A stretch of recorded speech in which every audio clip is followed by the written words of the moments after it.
आज हम हाथों की मुद्राओं के बारे में कुछ जानकारी देंगे आपको।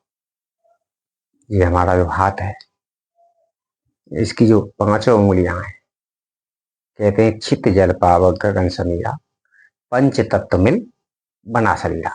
तो ये हमारी जो पांचों उंगलियां हैं, पांचों तत्वों से मिलकर बनी हुई।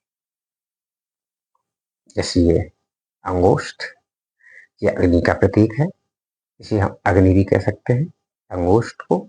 ये हमारी तर्जनी उंगली, तर्जनी उंगली वायु का प्रतीक है, ये वायु का प्रतिनिधित्व करती है। और ये जो हमारी सबसे बड़ी उंगली है, मध्यमा बीच की उंगली, ये आकाश का प्रतिनिधित्व करती है, ये आकाश समझो। और ये जो हमारी अनामिका उंगली है, ये पृथ्वी का प्रतिनिधित्व करती है। और ये जो कनिष्ठा सबसे छोटी उंगली है, जिसको हम कनिष्ठा कहते हैं, ये जल तत्व का प्रतिनिधित्व करती है। ऐसे ही ये इस हाथ में ये पांचों उंगलियां हमारा किसी न किसी भाग को प्रतिनिधित्व करती हैं। जैसे ये दो बड़ी उंगलियां हैं बीच की, ये हमारे पैर हैं जी।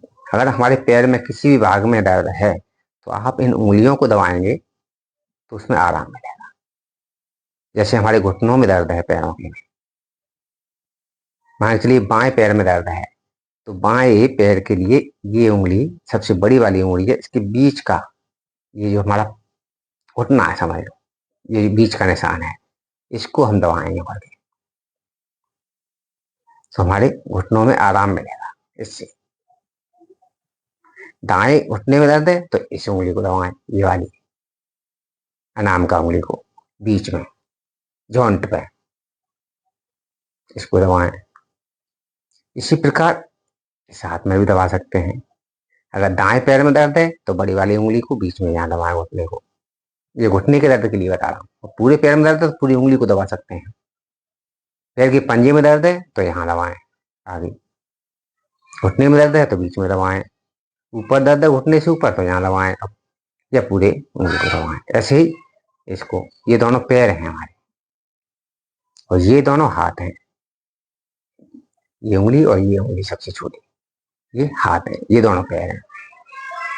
अगर हाथ में दर्द है तो इसे दबाएं, हाथ के पंजे में दर्द है तो आगे दबाएं, कोहनी में दर्द है तो बीच में यहाँ दबाएं, जॉइंट पे, बीच वाली जॉइंट पे। ऊपर दर्द है यहाँ तो इसे दबाएं। ऐसे इस हाथ के लिए है, ये इसमें भी यही है। ये हमारे हाथों के पॉइंट्स हैं। और अगर हमारी गर्दन में यहाँ दर्द है आगे, तो ये जो अंगुष्ठ है हमारे गर्दन का प्रतीक है। ये जो किनारी है बीच की अंगुष्ठ की, ये गर्दन है, समझ लो। यहाँ गर्दन में दर्द है तो इसे दबाएं, पीछे दर्द है तो पीछे के भाग को दबाएं, आगे दर्द है तो आगे के भाग को दबाएं गर्दन के लिए। और सिर में दर्द है तो यहाँ ऊपर दबाएं अंगुष्ठ को, ऐसे इसको, ये हमारी सिर के दर्द के लिए है। अगर हमारे पूरे बदन में कहीं भी दर्द है, कहीं भी कोई परेशानी है, दर्द हो रहा है, तकलीफ हो रही है, परेशानी हो रही है, तो आप ये पांचों उंगलियों को अंगुष्ठ बना लें और 30 बारियों कर देंगे। 1 2 3 4 5 6 7 8 9 10 11 12 13 14 15 16 17 18 19 20 21 22 23 24 25 26 27 28 30 बार ऐसे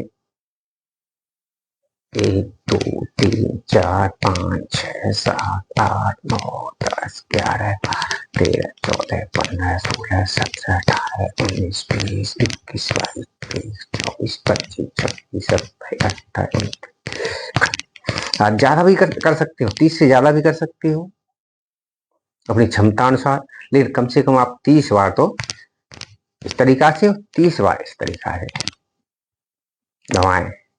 और आप रगड़ भी सकते हैं 20 बार 30 बार रगड़ें इसको, और फिर इसको भी 30 बार रगड़ें, तो आप पाएंगे हमारे पूरे बदन का जो दर्द था, जहां भी दर्द था, सब खत्म हो जाएगा। ये बहुत ही अच्छी क्रिया है, आप इसे आजमा सकते हैं और डेली रूटीन में भी ला सकते हैं।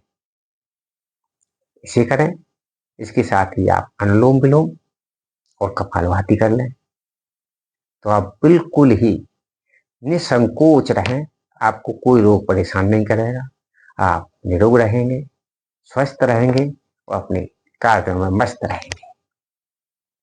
तो दोस्तों ध्यान रहे, हमें दिन प्रतिदिन योग करना है, निरोग रहना है, तो कम से कम 1 घंटे प्रतिदिन सुबह मॉर्निंग में उठते ही योग करें। ये हमारी दिनचर्या में शामिल होना चाहिए। तो आप अपनी दिनचर्या को सुचारू रखें, योग करें, स्वस्थ रहें और मस्त रहें। करें योग, रहें निरोग। जय हिंद, जय भारत।